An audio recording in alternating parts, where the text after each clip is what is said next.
guys, welcome back. Good morning sa inyong lahat. Yes, good morning po. So para po dito sa mga nagre-review about MetaMask. Kasi isa rin ako sa member ng MetaMask. So dito tayo.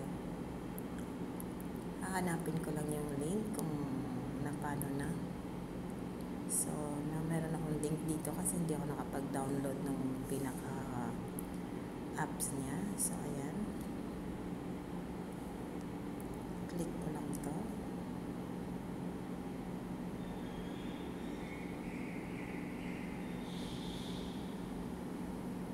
So ayan siya guys, hindi na mabubuksan yung link hanggang ngayon.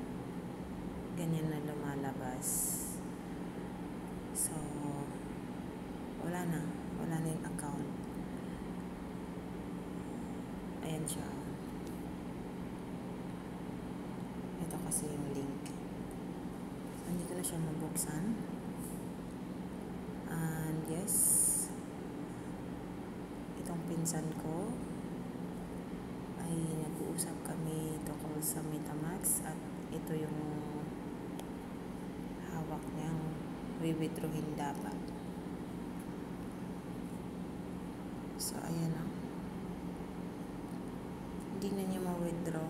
Ako naman, maliit lang. Pero hindi ko na rin ma-withdraw. So, ganito kasi nangyayari. Hindi ko alam kung anong nangyari. But, hindi ko na rin talaga mabuksan. Asa na pa yun? So, yes. Ganyan ang nangyayari.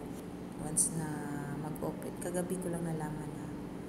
So, ganito na nangyayari. Hindi na napubuksan. And then, today morning, as you can see, hindi ko na talaga siya mabubuksan. As in, nag-i-error na siya. Super bad.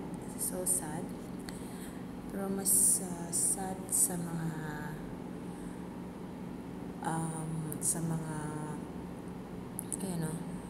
nakapag-download or nakapag-invest ng super lucky. Okay? So, ayan guys.